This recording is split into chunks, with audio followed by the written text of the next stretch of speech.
Et Erev Tov, shalom à toutes et shalom à tous.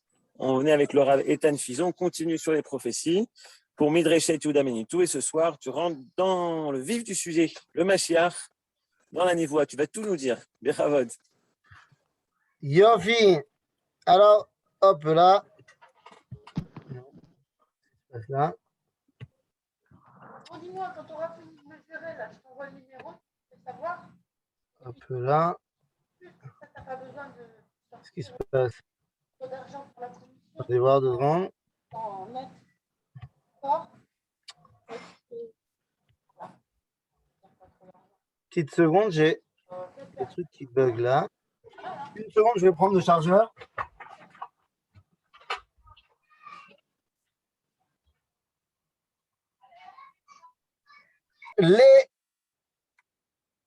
C'est bon, le meeting est recorded. Tout va bien. Donc, Erev Tov Lekoulam, et on revient pour notre étude de la névoie et de la prophétie qui se réalisait. Là, je tiens à vous le dire, les amis, nous nous rapprochons de Tisha B'Av, ce qui veut dire que la semaine prochaine, nous aurons une étude spéciale Tisha B'Av, et ça veut dire aussi une autre chose très importante. Ça veut dire tout simplement que ce cours, qui est, d'ailleurs, je le répète pas, je ne l'ai pas dit, mais je vous le dis, c'est le 20e cours de la série de la prophétie. Les prophéties se réalisent. Notre 20e cours, on a commencé il y a 20 rencontres à essayer de voir ensemble toutes les prophéties du Tanakh qui se sont déjà réalisées. Voilà. Qu'est-ce que se passe? Voilà. Toutes les prophéties du Tanakh se sont déjà réalisées. Et en 20 épisodes, je pense, alors encore une fois, peut-être que je me trompe, mais je pense qu'on a réussi à faire le tour avec le cours qu'on va faire aujourd'hui, je pense qu'on a réussi à faire le tour de toutes les prophéties qui se sont déjà réalisées. Ce que je suis en train d'essayer de vous dire, c'est que le cours d'aujourd'hui sera le dernier de la série. Après, donc la semaine prochaine, nous aurons un cours sur Tisha B'Av, évidemment, et j'ai cru comprendre qu'après, de toute façon, c'était la pause estivale, et donc on reviendra avec un autre thème, Be'ezrat Hashem à la rentrée, qui, je l'espère, nous tiendra également en haleine pendant très longtemps. Donc voilà, 20 épisodes pour essayer de comprendre quelles ont été les prophéties qui se sont réalisées. Et ça nous amène aujourd'hui à la dernière d'entre elles, le dernier sujet, à savoir le Mashiach. C'est-à-dire, alors, sans plus attendre et sans trop d'introduction, rentrons dans le vif du sujet. Qu'est-ce que ça veut dire le Mashiach? Eh oui, avant de répondre à la question est-ce que la névoie du Mashiach s'est réalisée, c'est pas réalisé, eh bien, il faut d'abord se poser la question, mais enfin, qu'est-ce que c'est que le Mashiach? Avant de savoir si il est là, il n'est pas là, ça serait bien de savoir de quoi on parle. D'accord? Alors venez, on va essayer de comprendre de quoi on parle et ensuite de voir dans les prophètes là où oui, les choses se sont réalisées et là où, pas encore. Tout d'abord, il faut savoir que le concept même du Mashiach, n'est pas nouveau. Le concept du Mashiach existait déjà avant la création du monde.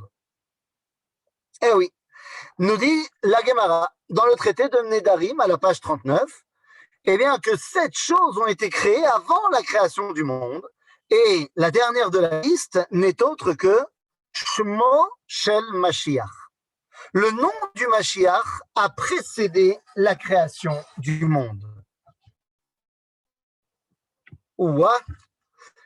Donc ça veut dire que l'objectif que doit remplir le Mashiach, car c'est ça la valeur d'un nom, le nom c'est l'objectif, l'objectif que doit remplir le Mashiach a déjà été mis en place avant la création du monde.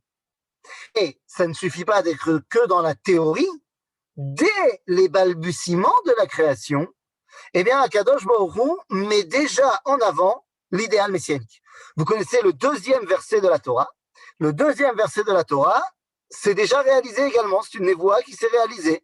והארץ הייתה תוהו ובוהו וחושך על פני תהום, ורוח אלוהים מרחפת על פני המים.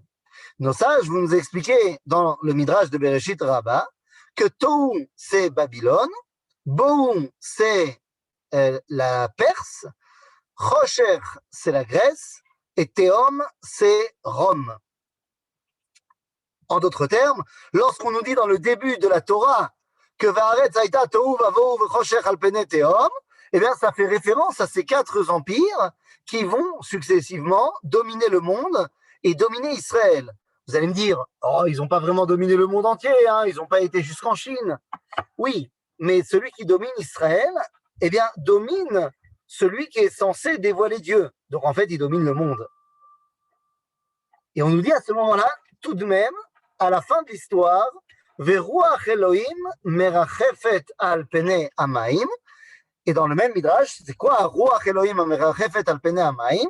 Ze rucho shel melech HaMashiach.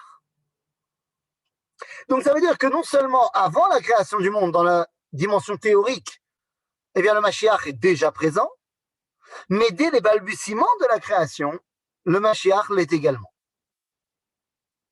Ah. Mais comment est-ce que ça se met en place concrètement?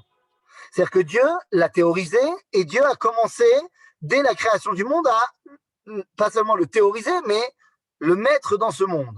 Mais est-ce que c'est du domaine du pouf ou est-ce que c'est du domaine du léat? Eh bien, les amis, à ce niveau-là, il y a une marloquette dans le prophète Ishayahu. Dans le prophète Ishayahu lui-même, il se marloctise tout seul au chapitre 60.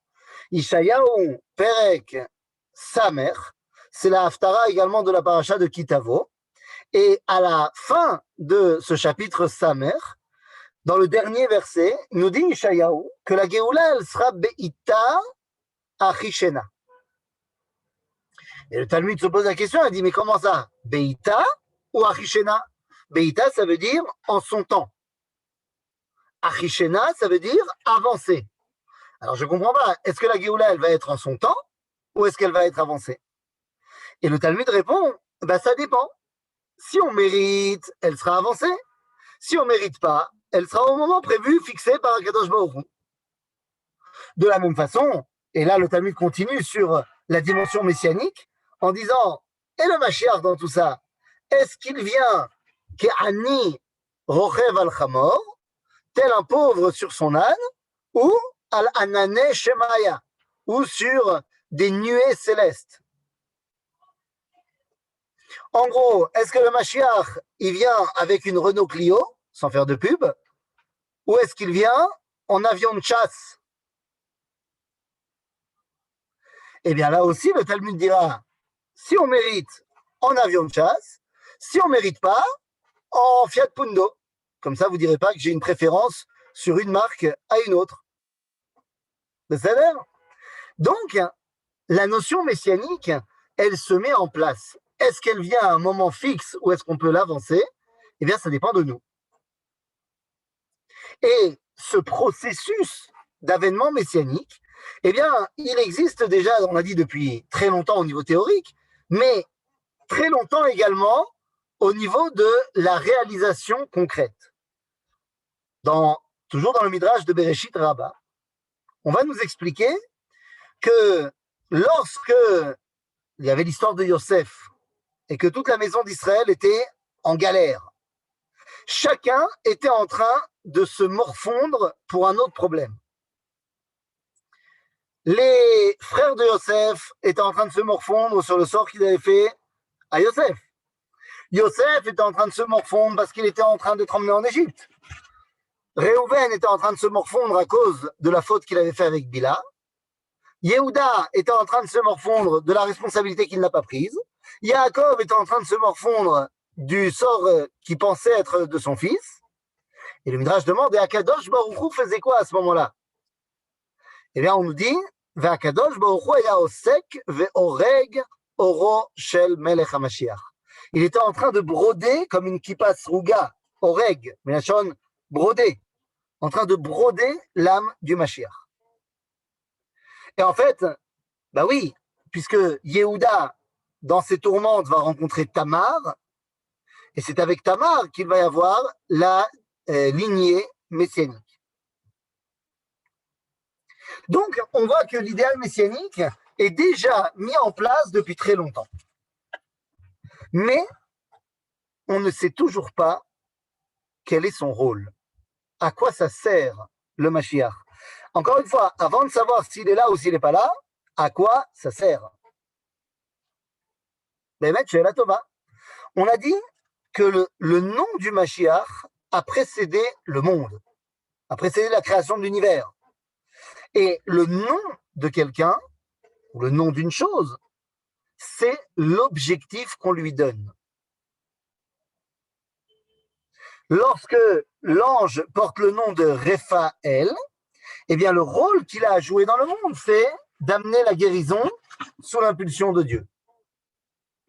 Lorsque vous donnez un nom à un enfant, eh bien c'est le rôle que vous voulez consciemment ou inconsciemment qu'il réalise dans ce monde. C'est-à-dire, je me rappelle quand j'ai nommé mon fils Uriah Tzvi, alors j'ai expliqué que Tzvi, c'était le nom de mon grand-père, et c'était également le nom de la terre d'Israël, parce que je voulais lier la destinée de mon fils à la terre d'Israël. Mais en premier nom, je l'ai appelé Uriah. Et le problème, c'est que c'est pas un nom très connu, et que si déjà il est connu pour un personnage, mais qui n'a pas servi de point de départ au nom de mon fils. Il y a un homme qui s'appelle Uriah Achiti, qui était le premier mari de Bathsheba, que David Amelech a fait tuer parce qu'il était en train de préparer une révolte contre David. C'est pas non plus la plus grande présentation du tzaddik. Donc pourquoi est-ce que je vais appeler mon fils au nom de quelqu'un qui n'est pas forcément au top du top? Eh bien, j'ai expliqué qu'il ne s'agissait pas de lui du tout. Qu'il s'agissait soit, et au choix, parce que pour moi c'était les deux, soit de Uriah Sar Torah dans le livre de Néhémia, qui est l'un de ceux qui va réenseigner la Torah au peuple juif dans le livre de Néhémia, ou alors de Uriah, en fait Uriyahu, An-Navi, qu'on retrouve dans le livre de Yirmiyahu. Donc soit il est Talmid Chacham, mon fils, soit il est prophète, soit les deux. C'est-à-dire, il commencera Talmid Chacham, et pourquoi ne pas finir prophète? La malo. Voilà, rien que ça pour mon fils. C'est-à-dire, c'est pas mal. Il y a pire. 2 lignées messianiques sont nécessaires côté homme et côté femme. Faut juste que vous précisiez un petit peu la remarque. J'ai pas bien compris ce que ça voulait dire. Donc juste aidez-moi à préciser votre pensée, comme ça je pourrai réagir. Donc en tout cas, le nom, c'est l'objectif qu'il doit remplir. Eh bien, il faut savoir que le Mashiach, d'après les prophètes, il en a plein des noms. Il y a plein de noms qui vont être donnés au Mashiach dans les prophètes. Il y en a d'autres qui vont être amenés dans le Talmud. Mais aujourd'hui, on va se concentrer sur les Nevi'im. Si on a le temps, on arrivera également au Talmud. On retrouvera la notion messianique dans le livre de Zecharia Hanavi. Zacharie. Zecharia, au chapitre 3, nous parle du Mashiach. Et il nous dit dans le verset 8, Shema na Yehoshua Kohen Agadol, Ata verecha ayoshvim lefanecha, ki anshe mofet hema, ki neni mevi et avdi. Dieu nous dit, je vais amener mon serviteur. Et comment s'appelle-t-il? Tzemach. Voilà. Le nom du Mashiach, d'après Zecharia Hanavi, c'est Tzemach. Et non, ce n'est pas Menachem Mendel. Incroyable. Tzemach. Mais qu'est-ce que ça veut dire, Tzemach? Tzemach, évidemment, c'est une plante. Nachon. Mais qu'est-ce que cela signifie? Eh bien, ça veut dire que l'objectif du Mashiach, c'est de dévoiler à Kadosh Baruch Hu, ça c'est évident, mais ça se fait léat, léat. Telle une plante qui pousse lentement, eh bien, l'avènement messianique, c'est pas du pouf, c'est pas du jour au lendemain. Et c'est pour cela que dans le Talmud de Jérusalem, lorsqu'on va avoir dans le traité de Brachot l'histoire entre Rabbi Chia Agadol et Rabbi Shimon ben Chalafta, deux grands tzadikim de cette époque-là, eh bien, les deux sont en train de faire un tioul nocturne dans la vallée de Arbel. Et arrive le matin, et à ce moment-là, dit Rabbi Chia Agadol, quand il a vu Ayelet HaShachar, l'aurore, eh bien, il dit Kach hi geulatan shel Israël. Batechila kim'a kim'a, ve'achar kach olechet ugoveret uba. C'est-à-dire que la Géoula d'Israël, elle vient doucement, doucement. Comme le soleil se lève doucement, doucement, eh bien, la Géoula du peuple juif, le Mashiach, c'est un processus long. Et donc, pour remplir son rôle, il faut qu'il ait cette qualité de patience. Et aussi, c'est dans la terre, on ne le voit pas. Il a fait mode. Alors, il y a une remarque qui est très bonne. Il dit que de la même façon, quand on met une graine dans le sol, eh bien, on ne voit pas forcément le début du processus. Et moi, je voudrais... non, je rajoute pas parce que tu l'as dit aussi, mais effectivement, au début, la graine, elle pourrit. C'est-à-dire que non seulement on ne voit pas, mais si on pouvait voir, on verrait quelque chose qui semble pas bien. Mais en fait, c'est ça qui est le précurseur de quelque chose de très grand. Si je ne me trompe, côté homme, lignée de Yehuda, côté femme, depuis Lot, jusqu'à Ruth. Ah oui, tout à fait, bien sûr, vous avez tout à fait raison.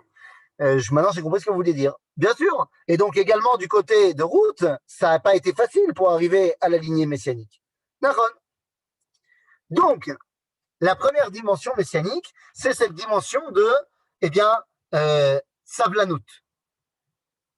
Je vous rappelle que notre cours, c'est quand même la prophétie se réalise. Donc, à la fin, il va falloir quand même que vous gardiez tout ce qu'on est en train de dire d'un côté de la tête pour voir si à la fin, ça s'est réalisé ou pas. C'est-à-dire, alors venez, on va essayer de voir. Nous avons une autre appellation du Mashiach. Une autre appellation du Mashiach qu'on va retrouver dans le livre de Yirmiyahu. Dans le livre de Yirmiyahu an-Navi, au chapitre 30, verset 9, eh bien, il y a un autre nom qui est donné au Mashiach. Quel est cet autre nom? Eh bien, on nous dit là-bas, Ve'avdu sicha et Elohim, ve'et David Malkam asher akim lahem. Mazé asher akim lahem, nous dit le Talmud dans le traité de Sanhedrin, lo asher ekim, que j'ai fait au passé, mais que je leur mettrai en place. Donc il y aura un autre David qui va arriver. Et le Talmud ira loin en disant que le Mashiach sera un David Acher. Un David Acher. Qu'est-ce que ça veut dire Acher dans le Talmud? Dans le Talmud, c'est pas une bonne connotation Acher. Acher, c'est le nom qui est donné à Elisha ben Abouya, c'est-à-dire quelqu'un qui a rejeté la Torah. Ainsi donc, nous dit ici la Gemara, que viendra un temps, Akadosh Baruch Hu va nous mettre en place un David qui a rejeté la Torah et qui sera le chef du peuple juif. Est-ce qu'on aurait eu des gens comme ça à la tête du peuple juif, un homme qui s'appelait David et qui a rejeté la pratique de la Torah?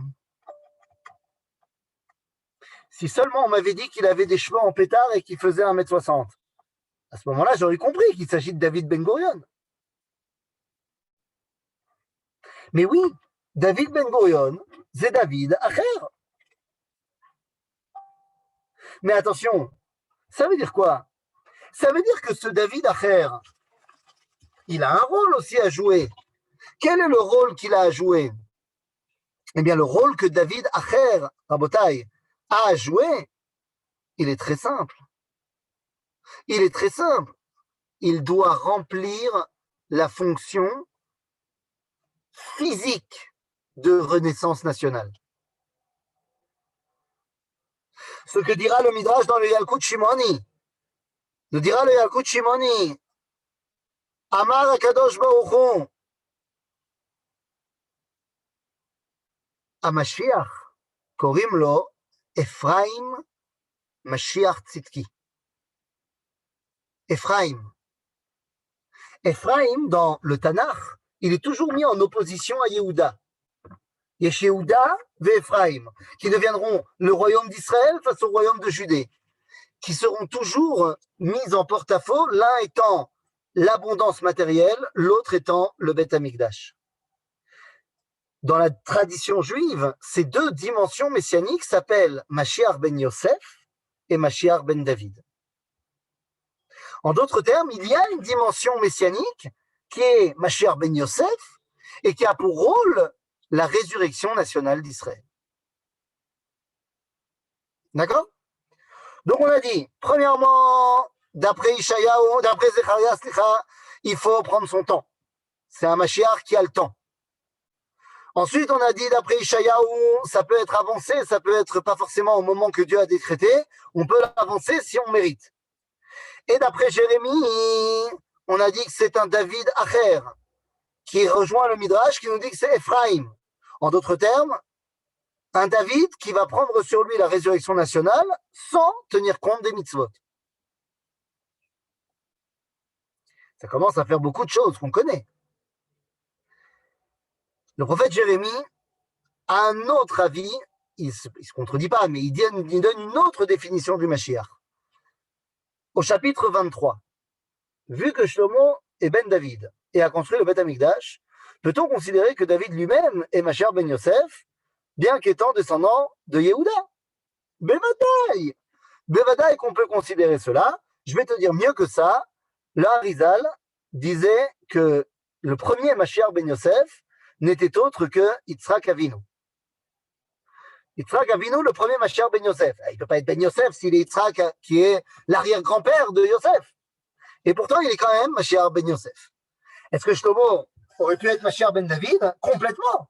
Mais complètement. Shlomo aurait dû être Mashiach ben David. Avant, lo ala beyado. Lo ala beyado, parce que Shlomo a réussi à amener Gdushat à Klal, mais n'est pas arrivé jusqu'à Gdushat à Prat.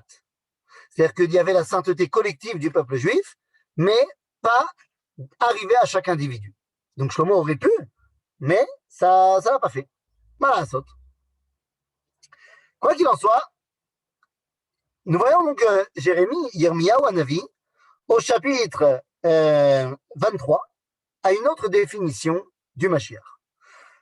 הנה ימים באים נאום השם, והקימותי לדוד צמח צדיק, c'est ce qu'on a déjà dit, ומלך מלך והשכיל, ועשה משפט וצדקה בארץ, בימיו תיוושע יהודה וישראל, ישכון לבטח, וזה שמו אשר יקראו, השם צדקנו. Voilà le nom du Mashiach tel qu'il est présenté dans Yirmiyahu Hanavi, Hashem Tzidkenu. Dieu est notre juge. C'est une dimension de justice que doit accomplir le Mashiach. Tom, ok.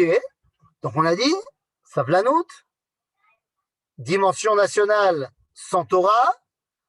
On a parlé également de la dimension de je m'embrouille, d'Ephraim, Mashiach Tzidkenu, on a dit. On a parlé de Hashem Tzidkenu. Y en a-t-il d'autres? Eh bien oui, il y en a d'autres. Effectivement, on ne va pas s'arrêter là de si belle, en si bon chemin. Quel est l'autre nom? David a demandé d'être un juge, d'être jugé selon la justice. D'accord? Évidemment. Voilà. Alors, Yoel est en train de nous dire, mais le Mashiach ne s'appelle-t-il pas également Hinnon? Alors Yoel, oui, mais c'est ça le problème. C'est qu'on a dit que pour l'instant, on s'intéressait au Tanakh et pas au Talmud. Mais comme le Talmud cite le Tanakh, ça passe. Donc, effectivement, tu fais référence au traité de Sanhédrin. Le traité de Sanhédrin dans le Talmud, à la page Tzadikret, c'est-à-dire 98, nous dit la chose suivante. On pose le débat là-bas, c'est sur le Mashiach. Et la question qui est posée, c'est Mashemo. Comment il s'appelle? Et regarde ce qu'on te dit. On te dit Devei Rabbi Shilo, Amrei, Shilo Shemo. Dans le Beth Midrash de Rabbi Shilo, on disait que le Mashiach s'appelle Shilo. Nous. Ensuite, on te dit, dans le Beth Midrash de Rabbi Inon, on l'appelait Inon Shemo. Dans le Beth Midrash, Yesh Shemo Leolam, Lefanav Shemesh Inon Shemo. Dans le Beth Midrash de Rabbi Hanina, on l'appelait Hanina Shemo. C'est-à-dire, à chaque fois, la Gemara va se baser sur les versets qui nous disent, il y en a un qui dit Ad ki yavo Shilo, donc il s'appelle Shilo. Un qui a dit Yinon Shemo, il s'appelle Yinon. Et un qui a dit Chanina Shemo Shenemar Asher Lo Eten Lachem Chanina. Donc oui, la tradition juive voit dans Shilo, Yinon ve Chanina les noms du Mashiach. Mais le contexte dans lequel ces trois noms sont apportés dans le Talmud nous dit, dans le Beth Midrash de Rabbi Shilo, on l'appelait Shilo. En d'autres termes, on veut voir le Mashiach comme étant le successeur de mon Rav. Chaque Beth Midrash voyait le nom de son Rav comme étant le nom du Mashiach. Est-ce que ça veut dire que je dois voir dans la personne de mon rabbin l'idéal messianique? Atchouvaï, Ken, Bagalout.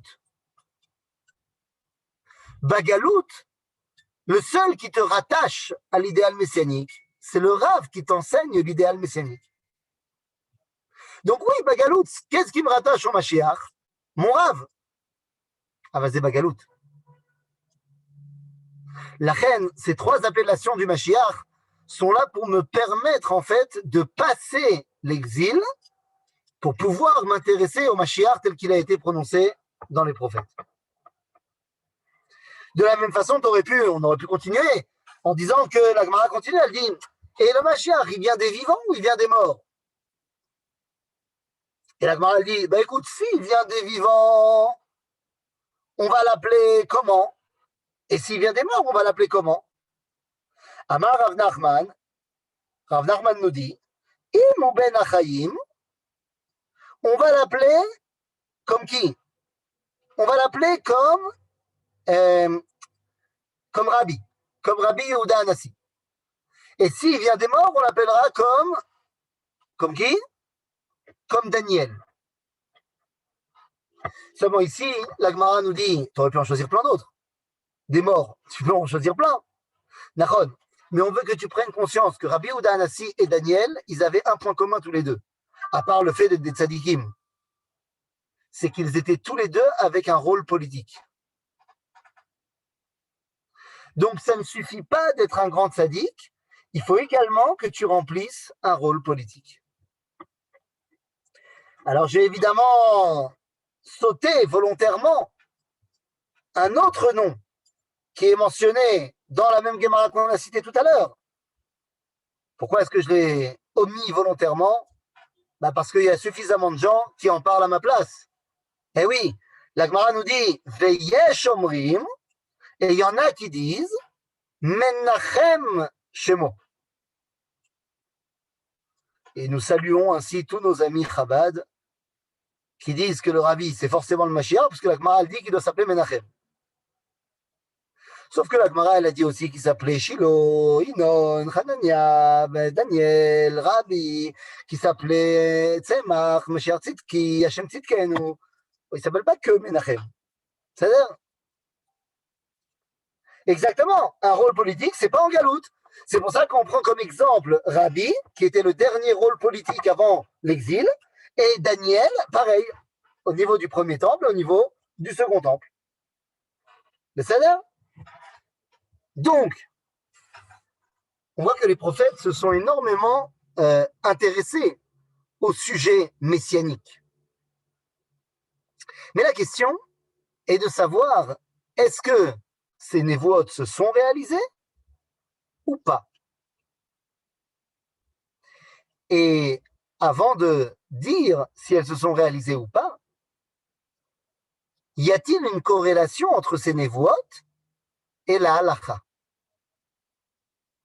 Est-ce que le Mashiach n'est qu'une personnalité purement névouite ou elle s'inscrit également dans la halakha? Eh bien, les amis, les lois sur le... Oui, quelqu'un qui veut parler? Non? Ouais. Oui.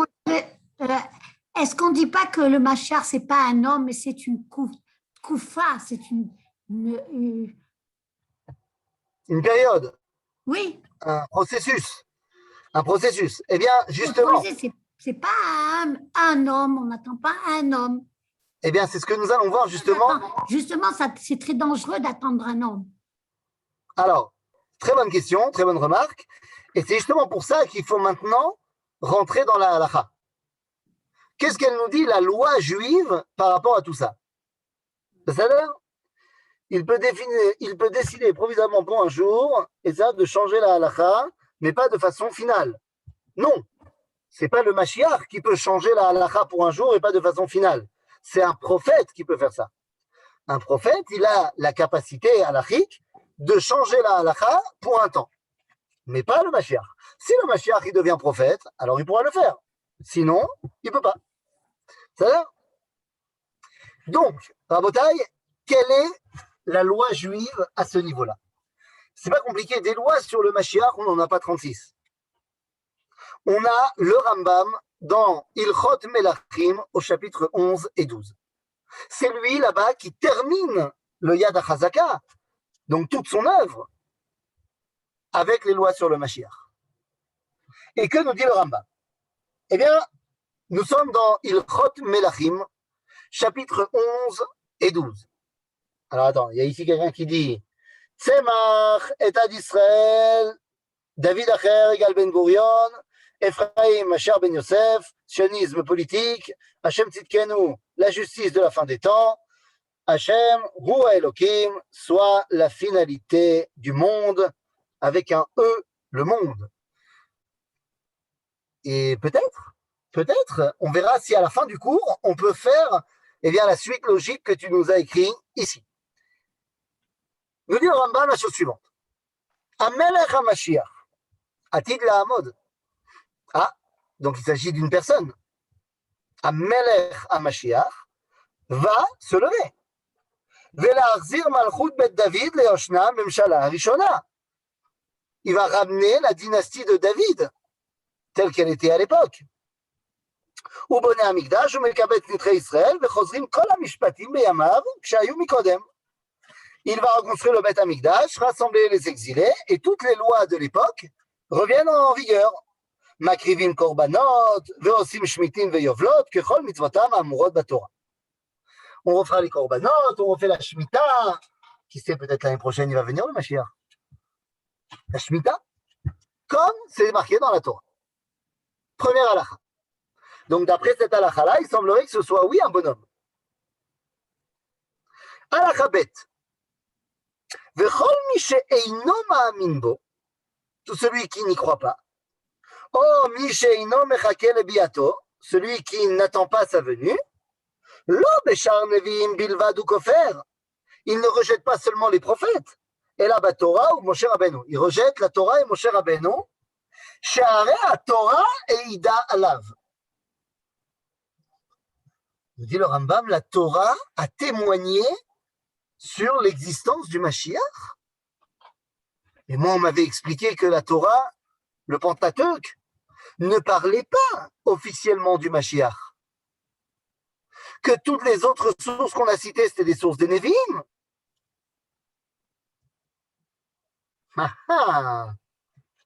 Que faire? Eh bien, les amis, je le garde en stand-by. Cette halakha-bet du Rambam, je la garde en stand-by. Ensuite, je saute un petit peu dans le Rambam et j'arrive à la halakha Vav. Pourquoi je saute 3, 4 et 5? Parce que ça fait référence et halachot techniques des villes de refuge à l'époque du Mashiach. J'arrive à la halacha Vav. Et nous dit le Rambam, Al ya'ale al da'atra. Surtout ne pense pas. שהמלך המשיח צריך לעשות אותות ומופתים, que le Mashiach doit faire des miracles. ou מחדש דברים בעולם, et chambouler et inventer des nouvelles choses dans le monde. ou מחיה מתים, ou ressusciter les morts.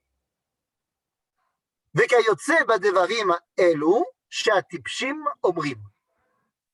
Ou tout ce genre de choses que disent les débiles.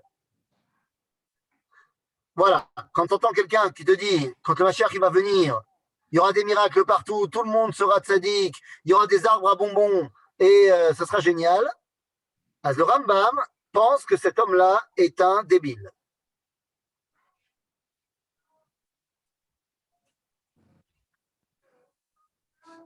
Il peut faire des miracles, mais pas pour se faire connaître, et seulement de façon technique. Il peut pas, j'en sais rien. Le Rambam nous dit, ne pense pas que le Mashiach doit faire des miracles. Qu'à l'époque messianique, les choses changent du tout au tout de la vie normale. Eh bien voilà, on t'a menti pour les arbres à burger. Je suis désolé. Désolé, on t'a menti. Alors le Rambam continue et nous dit, alors d'où est-ce que le Rambam sort son avis que le Mashiach est un être humain normal et qui ne fait pas de miracle ou quoi que ce soit? Eh bien, nous dit le Rambam, je reprends donc ma halacha Vav, En adavar ken, c'est pas comme ça. Sheare, d'où je le sors, nous dit le Rambam, Rabbi Akiva, chacham gadol, mi chachmei Mishnaya. Rabbi Akiva était le plus grand chacham de la Mishnah, de l'époque de la Mishnah. Et alors quoi? והוא היה נושא כליו של בן קוזיבה המלך, et il était l'écuyer de Bar Korva, והוא היה אומר עליו שהוא המלך המשיח. Et il disait de lui qu'il est le Mashiach. ודימאו וכל חכמי דורו שהוא המלך המשיח. Et tout, pas seulement lui, tous les rabbins de sa génération pensaient que c'était le Mashiach. Donc tous les rabbins du Talmud de la Mishnah pensaient que Bar Korva c'était le Mashiach.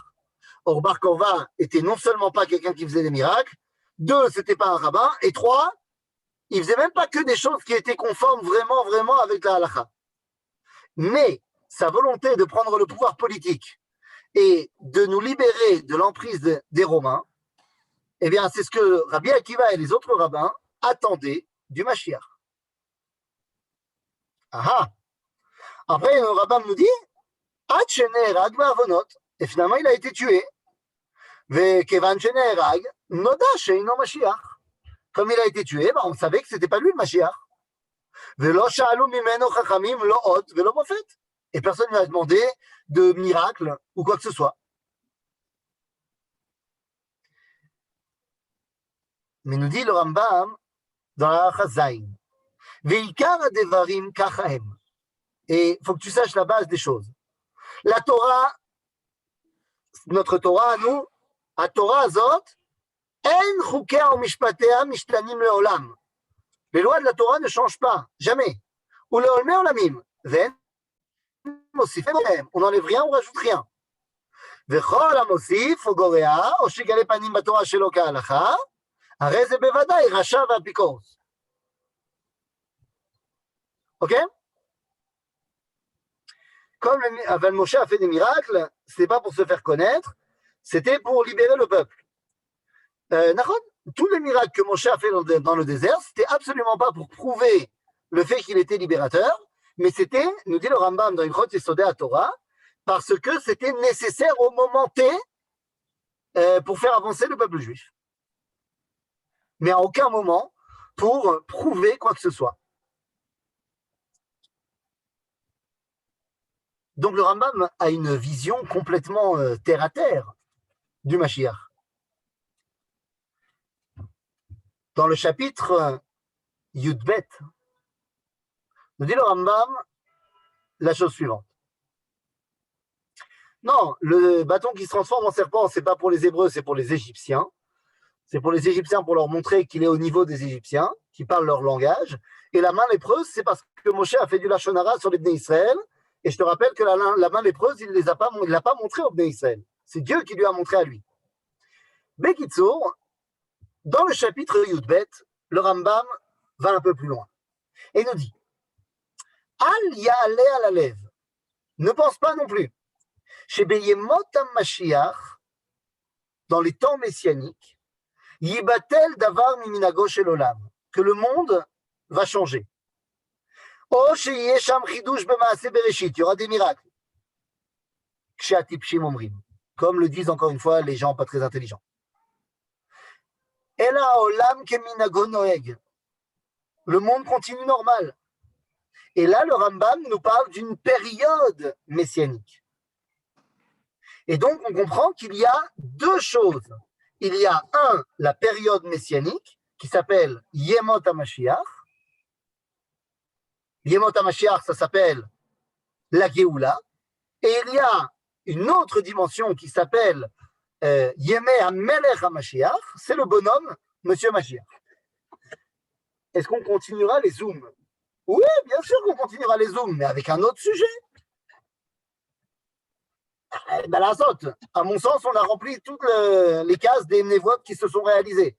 Alors, peut-être qu'il y en a d'autres qui vont se réaliser d'ici là, et donc on fera des petits cours spéciaux sur la névoie qui vient de se réaliser là maintenant. Mais sinon, on prendra un autre sujet qui reste encore à débattre avec les hautes instances de la Midreshet Yehuda Manitou. Ne vous inquiétez pas, vous serez tenus au courant dans les plus brefs délais. Et quoi qu'il en soit, le Rambam nous dit, et alors je viens de t'expliquer que le monde ne va pas changer. Alors qu'est-ce qu'on fait de toutes les névoites dans Ishayahu, dans Yirmiyahu, qui nous dit qu'à l'époque messianique, le loup vivra avec l'agneau, Vegarzev im keves, Venamer im gdi irbatz, le léopard, la panthère, le tigre vivra à côté de la brebis. Vous savez, aux eaux bibliques de Jérusalem, ils ont voulu faire une section Yemot HaMashiach. Et ils voulaient mettre dans un espace le loup et l'agneau. Alors d'abord, ils ont appelé la fontaine pour savoir si c'était faisable. Et puis après, ils ont vu que ça marchait, que la Géoula était là. Parce que le loup et l'agneau, ça marchait. Bon, il fallait remplacer l'agneau chaque jour. Mais sinon, ça marchait. Nous dit le Rambam, quand on te dit Vegarzev im keves, ce sont des paraboles. C'est évidemment pas à prendre au pied de la lettre. Et nous dit le Rambam, c'est quoi Vegarzev im keves? Nous sommes, nous, la keves, et les Zévim, ce sont les 70 nations. Et c'est quoi Vegarzev im keves? C'est alors que pendant 2000 ans, tu as été martyrisé par les nations, vient un jour où tu peux vivre avec les nations. Je ne sais pas si vous avez déjà pris cette photo devant le bâtiment central de l'ONU à New York, avec tous les drapeaux devant, y compris le drapeau d'Israël. Nous faisons partie de la communauté des nations. Quoi, suis-je en train de dire que nous avons réalisé Vegarzev im keves? Oui, tout à fait. Et c'est ce qui m'amène à cette fameuse halakha numéro 2 qu'on a sauté tout à l'heure, dans le chapitre 11. Le Rambam nous dit que l'avènement messianique est mentionné dans la Torah. Pourtant, on a dit tout à l'heure que, en fait, on a appris que dans la Torah, on ne parlait pas du Mashiach. C'était que dans les Nevi'im. Alors, quel est le verset sur lequel s'appuie le Rambam pour me dire que si je ne crois pas en la venue du Mashiach, je ne crois pas en la Torah? Eh bien, regardez ce verset extraordinaire. Pour le Rambam, la venue du Mashiach, c'est écrit dans la Torah noir sur blanc. Je lis. הנה, ושב השם אלוהיך את שבותך וריחמך ושב וקיבצך מכל העמים אשר יהיה נידחך בקצה השמיים משם יקבצך השם אלוהיך ומשם ייקחך ויביאך השם אלוהיך על הארץ אשר... Vous avez compris de quoi on parle? Ce sont les versets de la paracha de Nitzavim. Les versets où Akadosh Baruch Hu nous dit tu vas rentrer en Israël. Nous dit le Rambam, c'est quoi l'avènement messianique? C'est le sionisme. L'avènement messianique d'après la Torah, c'est lorsque Am Israël revient sur sa terre. Ça s'appelle l'avènement messianique. Et donc, n'essayez pas de m'emmener sur le terrain de ce qu'a dit le grand rabbin d'Israël, Arishon LeZion, dans son cours cette semaine. Ça ne servira à rien. Je n'irai pas sur ce terrain-là. Non, non. Vous ne me ferez pas dire ce que je pense de cette prise de position absolument étonnante, voire choquante, où le grand rabbin d'Israël a dit que si tu devais faire ton alia dans un endroit qui n'était pas un endroit haredi, valait mieux rester en Chutz La'aretz. Vous ne me ferez pas réagir sur cette prise de position. N'essayez pas. Non, n'essayez pas. J'ai dit de ne pas essayer, s'il vous plaît. Donc, tout ça pour dire à Botaï que, d'après la Torah, l'enseignement de la Torah nous dit que la dimension messianique, c'est le retour du peuple juif en Israël. Donc, est-ce qu'on a réalisé cette prophétie messianique? Hatchouva, en partie. Car effectivement, la dimension messianique qui s'appelait Tzemach, évidemment qu'on est en train de la réaliser. La dimension messianique qui s'appelle David Acher, bien sûr qu'on l'a eu. La dimension messianique qui s'appelle Ephraim Mashiach Tzidki, bien sûr, jusqu'aux accords d'Oslo, on l'a eu. La dimension qui s'appelle Hashem Tzidkenu, on est en train, pas encore. Pour l'instant, Am Israël s'est réveillé à l'importance de la justice. Et nous sommes aujourd'hui sous la domination complète de Bet Mishpat HaElyon, de Bagatz. Ne me faites pas dire ce que j'ai pas dit. J'ai pas dit que c'est bien d'être sous la puissance de Bagatz. Je dis que c'est très bien qu'Am Israël mette comme toute puissance la justice. Le seul problème, c'est qu'ils n'ont pas mis la bonne justice comme toute puissance. Mais c'est bien qu'on se soit éveillé à cette idée que la justice doit être un élément au top. C'est très bien.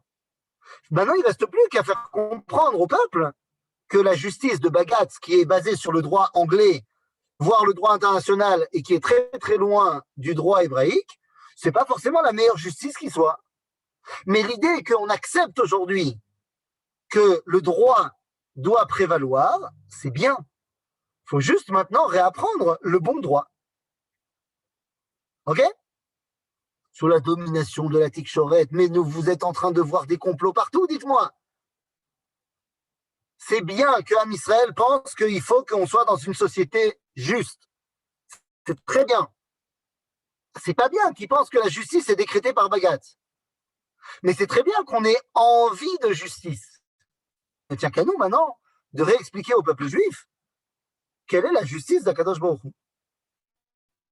Simplement. Et donc, nous nous rendons compte que Yemot HaMashiach, nous les avons évidemment atteints. Nous les avons atteints le 14 mai 1948. Yemé HaMelech HaMashiach, pas encore, mais presque. C'est-à-dire qu'il n'y a pas encore Monsieur Mashiach, mais une grande partie des projets messianiques ont déjà commencé à se réaliser. Est-ce que dans cette optique, le Rav Cherki avait une fois manifesté pour les peuples d'Asie victimes des pogroms et d'autres attaques? Oui, mais évidemment, c'est dans cette optique, mais pas seulement dans cette optique. Am Israël, il a de la compassion pour les peuples qui souffrent. C'est normal. Nous, on a souffert. Et c'est normal qu'on soit triste et qu'on prie pour les gens qui souffrent, même quand ils ne sont pas membres du Bnei Israël. En d'autres termes, le Mashiach n'est pas encore là, mais l'idéal messianique a déjà très largement commencé à se réaliser. Et plus on continuera à le réaliser, et moins lui, Monsieur Mashiach, il aura du boulot. Si bien que l'un des rabbinim dans le Talmud s'appelle Rabbi Hillel, nous dit En lahem Mashiach le Israël. Il n'y aura pas de Mashiach pour le peuple juif. Tous les rabbinim, dans le Talmud, là-bas, dans Sanhedrin, lui tombent dessus et lui disent Char ele Maïr ele Rabbi Hillel. Dieu pardonne-lui à Rabbi Hillel. Il ne sait pas ce qu'il dit. Le Rav Kook explique que si Rabbi Hillel était devenu Apikoros et qu'il avait décidé de ne plus croire au Mashiach, alors on n'appellerait plus Rabbi Hillel. Il aurait été destitué de son titre de Rabbi. Donc si dans la postérité on a continué à l'appeler Rabbi Hillel, c'est que ce qu'il a dit n'est absolument pas en train de renier complètement l'idéal messianique. Dit le Rav Kook, mais Rabbi Hillel propose autre chose.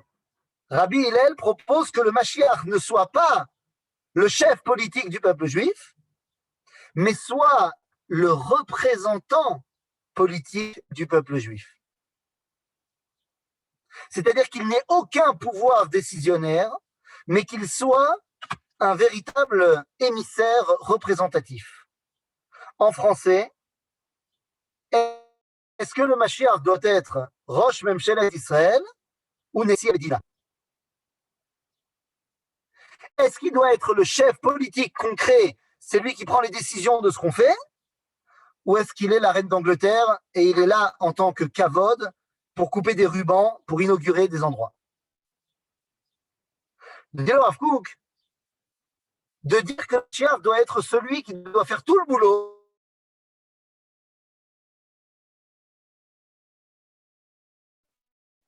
de dire qu'on n'a pas du tout besoin du Mashiach ben David, Yefchar. 2000 ans de prière et d'espoir pour le Mashiach ben David, tu vas quand même pas enlever ça au peuple juif. Et donc le Rav Kook propose, comme explication de Rabbi Hillel, de dire que le Mashiach ben David, eh bien, sera le représentant du peuple juif aux yeux des nations, mais qui sera tout à fait apte et prêt à déléguer à une assemblée constituante de gérer la vie concrète quotidienne du peuple juif.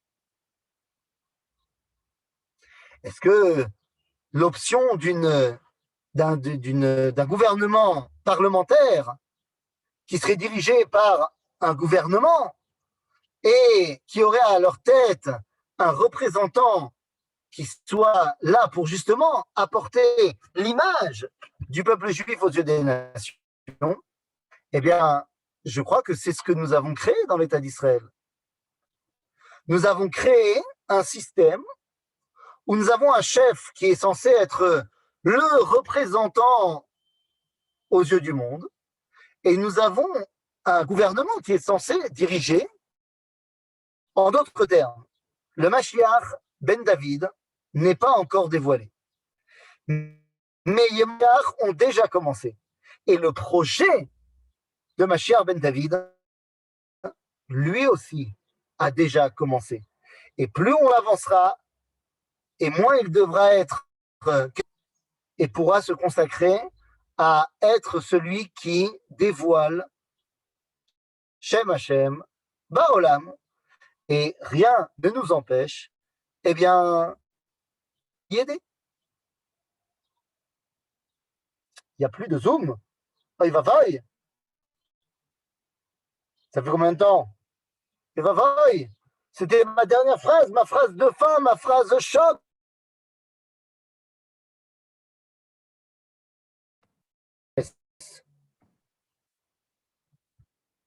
Attends voir. Il va.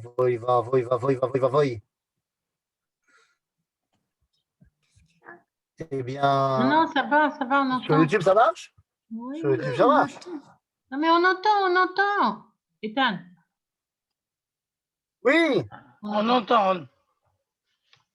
Ça remarche ou ça marche plus? Mais oui, ça marche. Ça marche. On est avec toi, Ethan.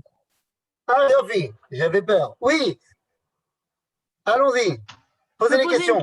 Je peux te poser une question? Bien sûr. J'avais déjà envie de poser quand tu as parlé de la justice une autre fois, mais je ne l'avais pas posé. La montée, j'ai écrit aussi, la montée en puissance de la Cour suprême n'a rien à voir avec la justice, c'est une prise de pouvoir politique. Mais bien sûr, Je ne suis pas dupe, je suis tout à fait d'accord. Mais qu'est-ce qui donne à la Cour suprême sa légitimité de monter en puissance au niveau politique? Rien. C'est la faiblesse du politique. Oui. Non, alors ça oui, bien sûr que c'est la faiblesse du politique, mais au-delà de ça, c'est qu'il y a un consensus au niveau de la société que la Cour suprême, c'est Zetov. C'est tout à fait exact. C'est ça qui lui confère. C'est Donc, ça. c'est-à-dire qu'on a, dans la conscience politique, dans la conscience collective du peuple juif, on dit que celui qui représente la justice, eh bien, on le met là-haut. Eh bien, je dis que ça, c'est une bonne chose. Le fait que ces représentants de la justice ne soient pas comme il faut, ça, c'est un autre problème. D'accord? Oui, oui. Je vais vous demander, comment se fait-il que le rabbin de Lubavitch n'ait jamais mis les pieds en Israël?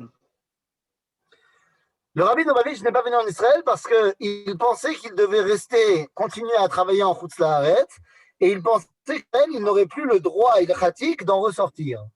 Or, pensant qu'il avait encore des choses à faire là-bas, eh bien, il n'est jamais venu ici. Je comprends. Il n'est pas rentré parce qu'il aurait voulu sortir après, éventuellement. C'est ça? Voilà. Exactement. Voilà. Bah, c'est une bonne réponse. Merci. Ah, c'est ce que lui, il a dit, hein, c'est pas moi. Hein. Ouais. Mais c'est une réponse quand même. Tout à fait, tout à fait. Tov, y a-t-il d'autres questions? Non, je voudrais faire une remarque. Oui. Oui, une remarque. Non, c'est très important ce que vous venez de dire, que c'est vrai que dans la conscience du peuple juif, la justice, c'est le plus haut niveau. Que ce soit représenté aujourd'hui par le Bagat, c'est provisoire, j'espère, mais ça ne veut pas dire que la justice ne doit pas être au plus haut niveau. Oui, elle doit être au plus haut Tout à fait, tout à fait. niveau. Tout à fait. Mais non, mais enfin, Daniel, Oui. l'idée de justice, je suis d'accord avec toi, mais il n'empêche que même dans la conception juive, ce n'est pas forcément les juges qui doivent diriger le pays. Non, C'est un pouvoir mais, politique. Mais bien sûr. c'est justement ça. Aujourd'hui, ils dirigent le pays parce que, comme tu l'as dit, il y a une faiblesse politique, mais ce Bien sûr. n'est pas leur fonction de diriger le pays. C'est de faire la justice, leur fonction, pas de diriger le pays. D'accord. Je voulais dire quelque chose au Rav. Bien sûr. Je voulais dire Oui. quelque chose au Rav. Oui. Je suppose que vous lisiez le chat et que Oui. les gens s'adressaient avec vous directement et pas sur le chat collectif. C'est-à-dire que les choses que vous lisiez à voix haute, on ne savait pas si ça venait de vous ou du chat que vous lisiez. Mais Alors, si si vous les gens- voyez que mes yeux, ils partaient de l'autre côté. Oui, mais enfin, ce n'était pas toujours évident. Alors, si les gens ils veulent mettre en chat, ce serait bien que ce soit dans le chat collectif. Non, mais en fait, je vous explique, c'est parce qu'il y a en parallèle et le Zoom et le YouTube. Voilà, Donc, c'est des gens qui m'écrivaient dans le YouTube. Ah, d'accord, excusez-moi. C'est pour Ok. ça. Et Tan, j'aimerais quand même revenir par rapport à la remarque de Brigitte. Oui. Ceux qui doivent diriger le peuple d'Israël, ça doit être des politiques, des rabbinim, des juges. C'est quoi selon la Torah? Eh bien, ça dépend de quelle direction on parle. S'il s'agit de la direction politique, on s'adresse à des politiques, c'est-à-dire le roi, pouvoir exécutif. Le roi, les représentants élus par l'État, ça marche aussi. Les gens représentants élus par le peuple, ça marche aussi. Pour ce qui est de la justice, eh bien, c'est la halakha, c'est-à-dire les rabbinim, le Sanhedrin, qu'on va recréer Bezrat Hashem, qui sera également la haute cour de justice. J'ai mieux compris. Il y a la séparation des pouvoirs dans le judaïsme. Il n'y a pas de problème. Seulement, à la tête du Bagatz, ça doit être le Sanhedrin. J'ai compris. Normalement, il y a 3 pouvoirs séparés. De tout temps, il y a eu 3 pouvoirs séparés. Depuis les temps antiques et bibliques, etc., il y a 3 pouvoirs séparés. Il y a la Keuna, il y a la prêtrise, donc, le Meller et le juge. Et les juges ne doivent juger que ce que a jugé, pas autre chose. Ils n'ont pas s'immiscer dans le pouvoir politique. Il y a même 4, oui. Il y en a 4. Il y a 4 pouvoirs dans l'idéal juif. qui s'appelle Mishkan, c'est-à-dire Meler, le pouvoir exécutif, on va dire, politique exécutif. Chauffette. Shofet, le Shofet, c'est les rabbanim. Cohen, c'est celui qui fait le lien au Beth Amikdash. Ve Navi. Navi. Mais le Navi, c'est très spécial. Et prophète. Oui, mais le prophète, Nachon. Le prophète, il est là pour faire des remontrances. Non, pas du tout. Si, il est là justement pour remettre sur le chemin le peuple. S'il a besoin d'être mis sur le chemin, s'il n'a pas besoin d'être mis sur le chemin, et qu'Akadosh Baruch Hu a envie de parler au peuple par l'intermédiaire du prophète et se dévoiler à lui, c'est tout aussi bien, c'est beaucoup bien. On est d'accord, mais il a une relation directe et non pas. Donc la névoie, elle n'est pas que des remontrances. Regarde, là, ça fait 20 cours qu'on ne parle pas de remontrances, qu'on parle de névoot pour le projet divin. Oui. Enfin, il ne faut pas effacer certaines choses quand même. Pourquoi? Qu'est-ce qu'on efface? Le sionisme dans son essence. Quand les gens sont arrivés, moi je me souviens très bien qu'à chaque fois qu'on nous montre une aléa, l'aléa est complètement déjudaïsée. À chaque fois. Ah, donc toi tu es en train de dire que lorsque les élèves du Baal Shem Tov sont arrivés, ils étaient déjudaïsés. Non, ils n'étaient pas judaïsés. On les a déjà judaïsés. Alors toi, tu es en train de me dire… Je ne parle pas des élèves du Baal Shem Tov, parce qu'ils ont un bagage important. Mais des gens comme, par exemple, les Irakiens, les Algériens, les Yéménites aussi. Les Yéménites, on a beaucoup déjudaïsés. Mais mon ami, il ne faut pas dire que le sionisme, c'est le but suprême. Je regarde, c'est comme la Cour aujourd'hui, la Cour suprême, elle n'a rien de suprême. C'est elle qui se déclare comme un gâteau suprême. Vous connaissez le gâteau suprême, là? Non. Ah ben c'est dommage. Non, mais tu m'as mis l'eau à la bouche. C'est de la crème par-dessus. Regarde, d'abord, personne n'a jamais dit que le sionisme tel qu'on l'a vécu était la fin du voyage. C'est le début du voyage. C'est ce que vous disiez. Absolument pas. J'ai dit que, alors peut-être que je me suis mal exprimé, que tu as mal compris, l'un des deux tu choisis. Dans tous les cas, je vais essayer de mieux m'exprimer. Le sionisme laïque, d'abord, fait partie du projet divin et s'appelle dans la tradition d'Israël Mashiach ben Yosef. C'est ainsi que le Rav Kook appelle Herzl. Donc, Mashiach ben Yosef, c'est un premier étage avant d'arriver à Mashiach ben David. Donc, il ne s'agit pas du tout de la fin du voyage, mais il s'agit d'un début du processus. Je tiens simplement à rappeler que le sionisme laïque n'est absolument pas, lui non plus, le point de départ du processus, puisque le point de départ du processus a été mis en place. Le Gaon de Vilna, le Rav Chayal Kalai, le Rav Kalischer, le Rav Gutmacher, le Rav Shmuel Moaliver, tous ces rabbanim qui ont amorcé l'idéal sioniste avant Herzl, qui ont amené au retour, par exemple Rabbi Yehuda Chassid, qui ont amené au retour des Juifs en Israël. Et ça, je vous invite à retrouver les cours qui s'appellent De Vilna à Mamila. Et vous verrez que le sionisme laïque a pour origine un sionisme purement religieux. Maintenant, il est évident qu'on ne va pas refaire l'histoire et qu'on ne va pas non plus effacer des parties de l'histoire. Dans les 6 premières années de l'État d'Israël, de 1948 à 1954, eh bien, lorsque le jeune État a voulu faire venir énormément de Juifs pour des raisons purement techniques et de main-d'œuvre, et qu'ils ont été les chercher, que ce soit au Yémen, même si les Yéménites étaient déjà venus bien avant, mais au Yémen ou en Afrique du Nord, eh bien, effectivement, il y a eu des choses absolument honteuses qui se sont passées. La déjudaïsation d'une grande partie de ces enfants-là, beaucoup plus d'ailleurs, beaucoup plus parce qu'ils étaient Ashkénazes, Séfarades, et pas Ashkénazes.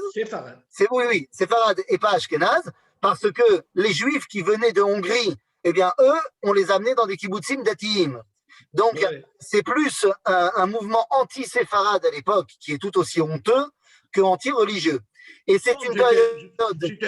un anti-séfarade, c'est-à-dire Non. plutôt géographique, pas Tout à fait. Non. Tout à fait. Pardon, je voudrais faire réflexion à ce monsieur.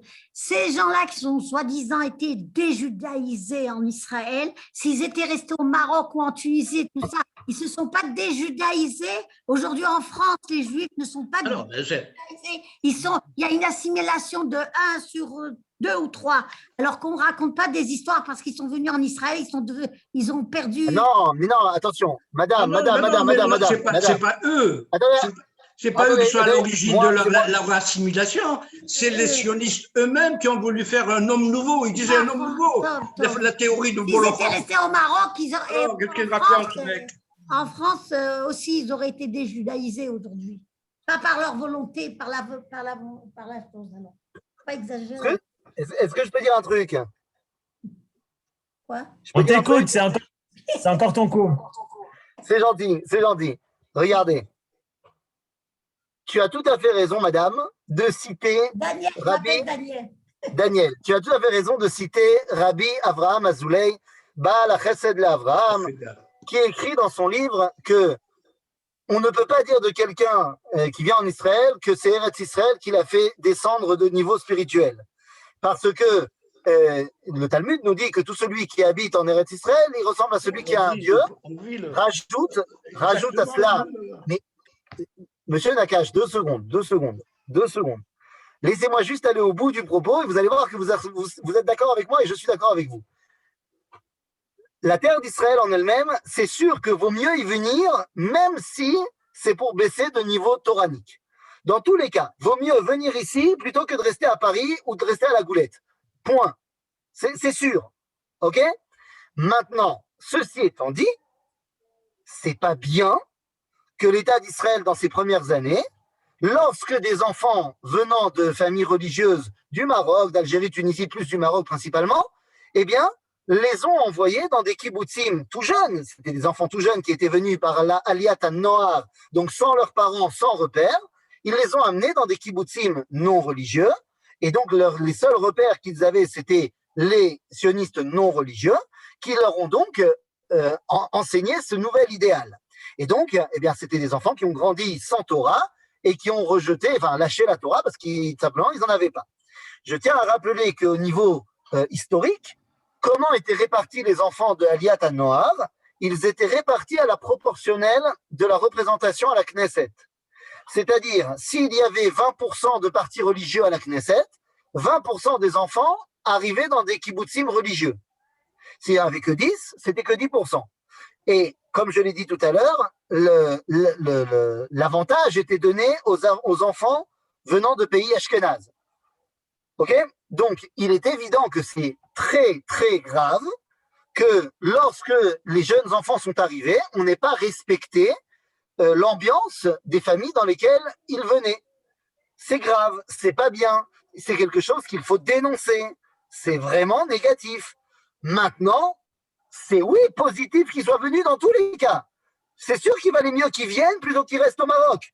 Mais on aurait pu ne pas forcément les mettre dans des kibbutzim chilonim. Donc, il faut savoir que de manière générale, c'est évident que c'est un bienfait extraordinaire et que vaut mieux être là plutôt que de ne pas être là. Maintenant, on peut aussi critiquer les choses qui ont été faites de manière pas très top. Et Baruch Hashem, qu'aujourd'hui, c'est plus le cas.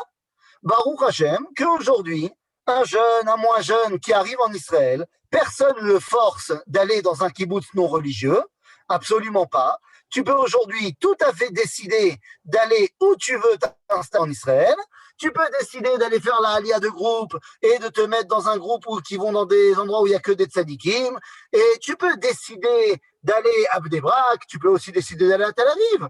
Mais aujourd'hui, ce n'est pas l'État d'Israël qui t'oblige à aller t'installer où que ce soit. Donc, Baruch Hashem, aujourd'hui, ça a été corrigé. Et aujourd'hui, tu peux tout à fait venir en Israël et n'aller qu'en grandissant dans ta relation avec Dieu. Et tu peux aussi décider de t'éloigner de ta pratique religieuse. Mais ça dépend que de toi.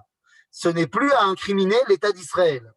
Donc, à l'époque, il y a des choses qui ont été faites qui sont de manière générale extraordinaires et certaines choses particulières qui sont problématiques. Nous devons les dénoncer et les corriger. Et Baruch Hashem, pour la majorité d'entre eux, eh bien, on les a corrigés. Il y a encore du faire, mais par exemple, la scission qui existait entre Ashkénaz et Séfarade au début de l'État d'Israël n'est absolument plus la scission d'aujourd'hui. Même s'il y a encore des progrès à faire, eh bien, nous avons des députés, même francophones, qui viennent d'Afrique du Nord.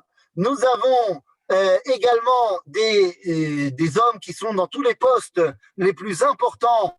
Je ne vais pas dire de bêtises, je ne sais pas si Cyril Cohen il est Ashkenaz ou Sfarad, donc je ne veux pas dire de bêtises, mais on a des gens qui sont dans tous les postes les plus importants, qu'ils soient Ashkenaz ou Séfarad, ça ne change rien. Donc, Baruch Hashem, ça a évolué dans le bon sens, et bien sûr qu'on a encore des efforts à faire à ce niveau-là, mais on peut dire que ce problème des années 50, on l'a corrigé grâce à Dieu. Mais ce n'est pas parce qu'on l'a corrigé qu'il ne faut pas dire qu'il y a eu un problème. On n'a pas peur de l'histoire et on n'a pas honte de l'histoire, M. Nakash. Ne vous en faites pas. Toda Ethan. Je voudrais répondre à la dame qui a dit tout à l'heure que les gens, les séfarades marocains ou tunisiens ou d'autres pays, quoi, en France, ne pratiquent pas le judaïsme. Là, je ne suis pas d'accord, parce qu'à Paris, je peux vous dire une chose, c'est que je m'excuse, ça pullule de restaurants cachers, il y en a beaucoup, et il y a partout. Robert, oui. Je me permets de vous répondre. Oui. Vous savez, quand il y a un bateau qui s'appelait le Titanic, oui, qui a heurté un iceberg, oui, eh bien, on voyait le haut de l'iceberg. Et on disait, waouh, il est grand cet iceberg. Sauf que ce qu'on ne voyait pas, c'était l'immensité de l'iceberg en dessous de l'eau. Mon cher Robert, aujourd'hui sont estimés en France, parce que ce sont des estimations, il n'y a plus de statistiques juives depuis le régime de Vichy, mais on estime en France avoir près de 500 000 juifs. D'après les estimations de la communauté, que ce soit le CRIF ou que ce soit le consistoire, on sépare la communauté juive de France en 3 catégories, qui s'appellent de manière très inventive le cercle 1, cercle 2 et cercle 3. Dans le cercle 1, vous mettrez entre 80 et 100 000 personnes, qui sont du juif avec le chapeau, la barbe et les péotes, jusqu'aux juifs de Kippour. À peu près 100 000 juifs en France vont ne serait-ce qu'une fois par an à la synagogue et de plus en plus vont manger cachère ou alors religieux. oui. Mais ça, c'est que 100 000 personnes sur les 500 000. Après, vous pouvez rajouter entre 100 et 105 000 dans le cercle 2, qui ne vont que une fois par an à la synagogue, jusqu'au juif qui n'y vient pas, mais qui a payé sa cotisation dans une communauté juive pour pouvoir se faire enterrer dans un cimetière juif. C'est-à-dire, ce sont des gens qui évidemment ne mangent pas cachère, qui ne viennent pas, mais ils ont quand même encore un tout petit lien avec le judaïsme. Mais c'est près de la moitié des juifs de France qui sont dans le cercle 3, c'est-à-dire qui n'ont plus aucun lien avec le judaïsme et la communauté. Donc, quand vous me dites que ça pullule de restaurants cachers, il y en a des restaurants cachers. Et il y a une grande partie, il y a une partie des gens dans les écoles juives, dans les communautés. Mais ce n'est que la partie émergée de l'iceberg. L'écrasante majorité des juifs en France, pour ne pas dire en exil en général, parce qu'on parle de la France parce qu'on connaît bien, mais les chiffres aux États-Unis sont encore pires. Je ne parle pas d'Italie, je parle de la France. Je dis, Je suis d'accord avec vous. La France parce qu'on connaît bien, mais même en France, c'est plus de la moitié des juifs de France qui sont complètement perdus pour la communauté. Donc, il faut être bien conscient de cela. Bien sûr qu'il y a encore des juifs qui sont attachés, qui ont une tradition et qui ont de la pratique, mais c'est Aleph, pas du tout la majorité, et 2, ça va en s'amoindrissant. D'année en année, l'assimilation fait des ravages et des ravages. Donc, il est évident qu'il y en a encore qui résistent, mais plus le temps passe et plus ça deviendra compliqué. Je sais que dans notre quartier, par exemple, on ouvre beaucoup de synagogues et chaque fois elles se remplissent. Dieu merci, Dieu merci. Mais non, mais je ne sais pas dans quel quartier vous habitez, monsieur. Le 16e. Le 16e. Ben, vous êtes sympathique, mais vous comprenez bien que le 16e arrondissement de Paris, comme le 17e, c'est vraiment la minorité de la minorité comparé à ce qui se passe dans le judaïsme de France. Donc, grâce à Dieu, chez vous, vous ne ressentez pas encore cela, mais croyez-moi, si vous sortez du 16e et que vous allez vous balader un petit peu sur les réseaux sociaux et que vous allez vous balader un petit peu à la recherche des Juifs, eh bien, vous vous rendrez compte que c'est l'inverse complet qui se met en place et c'est dramatique. Maintenant, heureusement qu'il y a encore des Juifs qui sont fidèles à leur identité. Heureusement. Mais on ne peut absolument pas dire « mais tout va bien, Madame la Marquise ». Non, tout va pas bien. C'est pas parce qu'il y a des gens qui sont en système de survie et que ça marche que ça doit rester un idéal. Oda, merci beaucoup. Brigitte, est-ce que tu voulais réagir? Et sinon, après Monsieur Nakache, on ne t'a pas entendu, j'aimerais quand même que tu dises un dernier mot. Brigitte, tu veux lui dire un mot? Non? Non, je pense que… J'ai coupé le micro, alors je ne peux pas te répondre. Ouais, j'ai dit que je te fais signe de le rallumer après. Non. Laura Fison a tout à fait raison. Je veux dire, si on regarde depuis Israël, on a vraiment cette impression qu'il n'y a aucun avenir pour les Juifs en France. Donc, c'est très important de toute façon d'avoir un dialogue avec eux. C'est très, très important parce que il faut avoir conscience de la véritable situation qui est d'abord une situation démographique, effectivement. Les Juifs disparaissent malheureusement en diaspora, dans toute la diaspora. Ouais. Monsieur Nakache, tu n'es toujours pas content. Non, mais, il a fait la comparaison des Juifs français qui sont à peu près, disons, un cinquième d'après ce qu'il a dit.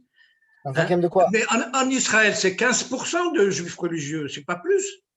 Alors là, Monsieur Nakache, Monsieur Nakache, je vais vous répondre, vous avez fondamentalement tort. Parce que sur quoi je vais vous dire.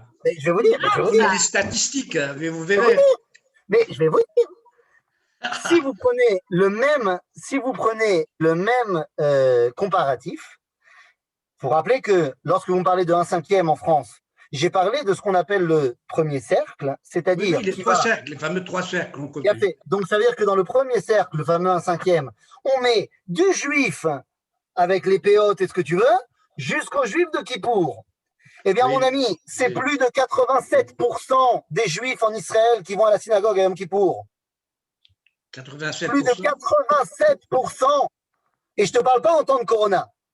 C'est-à-dire… Mais c'est devenu des juifs de Kippour alors. C'est devenu des juifs de Kippour alors, si je comprends bien. Non, parce que là, je t'ai répondu ignanite. Non, je t'ai répondu ignanite par rapport à la comparaison. Maintenant, si tu veux savoir où en est la pratique du judaïsme en Israël, je t'invite à aller regarder sur Internet ce qu'on appelle le Seker Gutman, le sondage Gutman. Le sondage Gutman, alors Gutman, c'est un institut de sondage très connu, c'est lui le père des sondages. Mais l'Institut Gutman, tous les 10 ans, ils font un sondage sur la pratique et la émouna du peuple juif en Israël. Si je ne me trompe pas, le dernier date de 2012, donc je crois qu'il y en aura un prochain très prochainement. Donc, mais je crois que le dernier en date, il date de 2012. Eh bien, je t'invite à aller regarder là-bas les choses qui sont marquées là-bas. C'est plus, tiens-toi bien, plus de 67% qui se revendiquent au minimum traditionnalistes. Au minimum. C'est-à-dire que ça comprend dedans, ça comprend les religieux. C'est une très bonne nouvelle. Il y a près de 27%. Mais dans les faits, c'est pas ça. Non, mais moi, je voudrais répondre. Bien sûr, c'est ça. Parce que toi, tu ne les vois pas au quotidien. Mais mon ami, le mec qui fait vite fait Shabbat ou qui mange vite fait Kasher, il ne se balade pas forcément avec une kippa et des tzitzit, mais il se revendique comme traditionnaliste. C'est près de 27% qui se revendiquent comme orthodoxes. Et rajoute à cela le fait qu'aujourd'hui, je ne te parle pas en mode Corona, mais dans les derniers chiffres qui sont sortis en 2018, c'est plus de 73% des enfants qui sont rentrés en Kita Aleph qui ont été mis dans le Chinuch Mamlarti Dati ou Haredi. C'est-à-dire que dans la rentrée 2018 ou 2017, je ne me rappelle plus, c'est 73% des enfants qui ont été mis dans des écoles soit religieuses, soit ultra-orthodoxes. Alors, ça veut dire que l'évolution de la société israélienne, elle va dans le sens d'un retour à la Torah.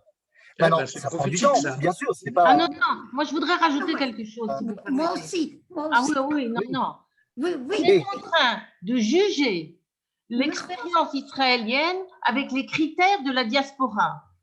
Le seul fait d'être en Israël est une énorme… Aucunement, c'est la réalité des faits, madame. Non, Je monsieur. regrette, c'est la Vous ne réalité comprenez des pas. faits et des faits Vous ne politiques. en plus. comprenez pas que le seul fait Je de suis vivre tout à fait en d'accord avec elle. Israël est une mitzvah qui Avec est… vous. Absolument. Alors, Soyez Je gentils. suis d'accord avec vous. On ne peut pas Laissez parler comparer. Brigitte, Ruth, laissez Hanouka, parler il y a Brigitte, merci. 90% du peuple d'Israéliens qui fait Hanouka. 90% qui fait. ouais, mais c'est ça. Mais ça n'est pas le Et seul alors, problème. Enfin, voyons, Daniel, le seul fait d'être en Israël a une valeur en soi. Le judaïsme, vivre son judaïsme, c'est d'abord faire partie d'un peuple et non pas faire sa religion, comme disent les Français. Le judaïsme n'est pas une religion, voyons. Le judaïsme, c'est d'abord un Absolument. Moi, j'ai peuple. jamais dit Et ça. le hein. fait que le peuple juif soit revenu sur sa terre, c'est une étape fondamentale dans l'histoire du peuple juif, dans l'histoire longue du peuple juif, qui a pour but de revenir sur sa terre. Regardez la paracha Be'etranan, Slicha. Écoutez-moi, et les Juifs en Israël ne s'assimilent pas, c'est-à-dire qu'ils ne font pas des mariages mixtes comme en diaspora, ça on peut le rajouter aussi. Mais c'est un rajout. Ça, c'est faux. Entièrement d'accord Ça, avec c'est faux. Brigitte. Entièrement d'accord avec Brigitte. Merci. Ouais, moi je dis Brigitte présidente, mais bon, j'ai rien dit. Mais Moi, ça va pas. t'es déjà présidente. Mais, Alors, qui d'autre? Ils font de judaïsme une religion. C'est pas une religion. Elle a raison. Exactement. Ouais, Ethan, est-ce que tu veux, C'est pas Ethan, une tu veux religion. conclure? Déjà, je dois te dire, Ethan, que tu as la palme parce qu'en un an, on n'a jamais eu un débat aussi chaud et tendu avec et tout. Donc, c'est super. Est-ce que tu veux dire un dernier mot? Je voudrais faire Il est remarquer. parti. quelque J'ai fait chose. fuir Ethan. Vas-y. Manitou disait quelque chose de très, très important au point de vue de Guillaume. Quand il y avait quelqu'un qui voulait se convertir, il disait d'abord, il faut qu'il se sente solidaire du peuple juif. Après les mitzvot, ça ne voulait pas dire qu'il ne fallait pas qu'il fasse les mitzvot. D'abord, il fallait qu'il se sente solidaire et faire partie du peuple juif. Et c'était le premier critère pour la conversion chez Manitou. Puis Ruth disait, ton peuple sera mon peuple et ton Dieu sera mon Dieu. Elle a commencé par le peuple. Voilà. Exactement. Super. Ethan, rallume ton micro et donne-nous Ça ne le. veut pas dire une chose, c'est qu'on puisse interdire de faire sa religion à une partie du peuple. Je regrette. De quoi vous parlez? Mais de quoi? Mais madame, je sais de quoi je parle. Je fais partie aussi du peuple d'Israël. C'est-à-dire que le peuple d'Israël, il est divers. Il n'est pas uniquement uniforme. Monsieur Nakache, à qui on interdit aujourd'hui de pratiquer son judaïsme en Israël? J'ai pas compris. Eh bien, prenez Lieberman, prenez même Bennett, il fait que sur Bennett. Mais quel ça n'a rapport? rien à voir. Personne Aujourd'hui, ne quelqu'un a veut- empêché de manger cachère, d'aller à la synagogue et de faire ce qu'il a envie dans la rue, tous ces minhag juifs. Eh ben, oui, ça va venir, monsieur. Ça va venir. Vous allez voir les lois qui vont être votées prochainement. Ouais, bon. Le Shabbat, ça va être… Allez, on doit finir là, il est tard. Rafizon, donne-nous la note finale. Alors, je vais te dire une chose. Il y a Il n'y a pas un d'avenir film. pour les il y a- Juifs en France. Il n'y Il y a, a- pas il y a- d'avenir pour les- il y a quoi? il y a pas d'avenir pour les Juifs en France. Il faut qu'ils montent en Israël. Point final. Oui, mais une fois qu'on est en Israël, l'horizon est bouché aussi. Mais Non, quelle il faut venir alors- écouter les cours de la Midrashet Yehuda, ça va. mais quelle envie. Yalla, Ethan. Alors, je voudrais donner comme mot de la fin que, Monsieur Nakache, je vais vous prescrire une grosse dose d'optimisme parce que vous semblez en manquer un petit peu. Et c'est très important d'être optimiste dans le judaïsme parce que je vous rappelle que Bereshit bara Elohim et Hashamayim ve haaretz, que Dieu a créé le monde et que donc ça va finalement aller dans le bon sens. Vous inquiétez pas, finalement, Yetov. Et je vous invite aussi à avoir une vision beaucoup plus historique de notre situation actuelle.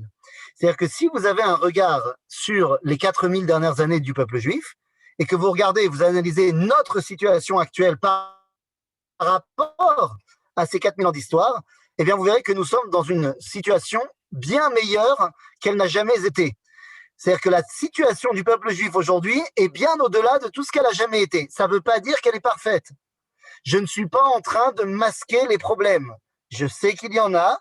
Je dis simplement qu'il ne faut pas voir tout en noir, de dire que l'avenir du peuple juif est bouché alors qu'on a dépassé les 7 millions de juifs en Israël, que la majorité du peuple juif est là, qu'il n'y a jamais eu autant de yeshivot en Israël, qu'il n'y a jamais eu autant de Torah en Israël, qu'il n'y a jamais eu autant de jeunes gens qui, à l'armée, portent une kippa et étudient la Torah. On n'a jamais vu ça. Je pense que ça montre qu'on est dans le bon sens. Pour ce que vous me dites, mais il y a des problèmes qui vont arriver, eh bien, je vous ramène, je vous renvoie à un film très sympathique, bien qu'il faut masquer 3 scènes qui sont un petit peu olé, olé.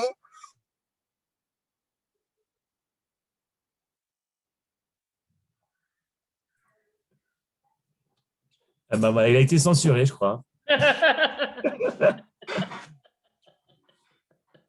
Ah, il est parti.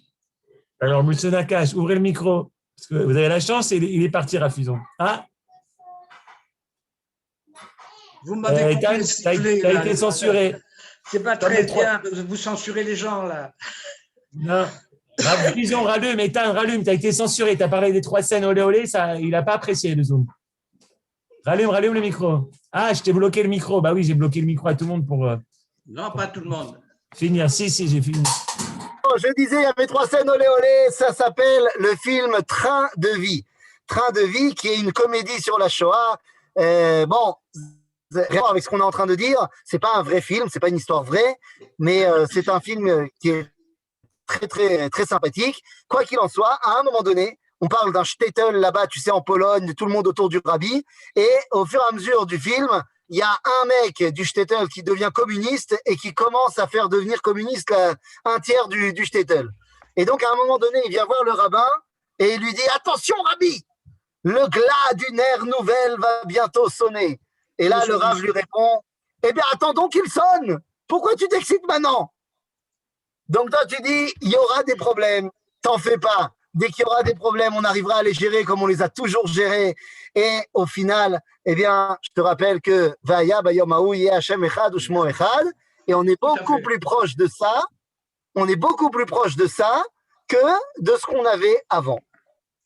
Vous savez, je suis très optimiste dans la mesure où je suis en Israël. J'ai vécu des expériences ici en Israël qui ne sont pas très belles. C'est tout. Eh bien, alors, depuis 80, des années 80. Alors, il ne faut pas me raconter des histoires. Hein. Et personne ne raconte d'histoire. Personne ne raconte d'histoire. Je suis sûr que toutes les expériences que vous avez vécues sont vraies et vous ont fait énormément souffrir. Je pense que si on s'inscrit de manière générale, le projet commun va plus dans le bon sens que dans le mauvais sens. Mais je suis tout à fait d'accord avec vous qu'il y a des problèmes que nous devons continuer à régler et c'est pour ça qu'on y travaille. Bezrat Hashem. Un grand merci, Toda Rabba Eitan. Merci.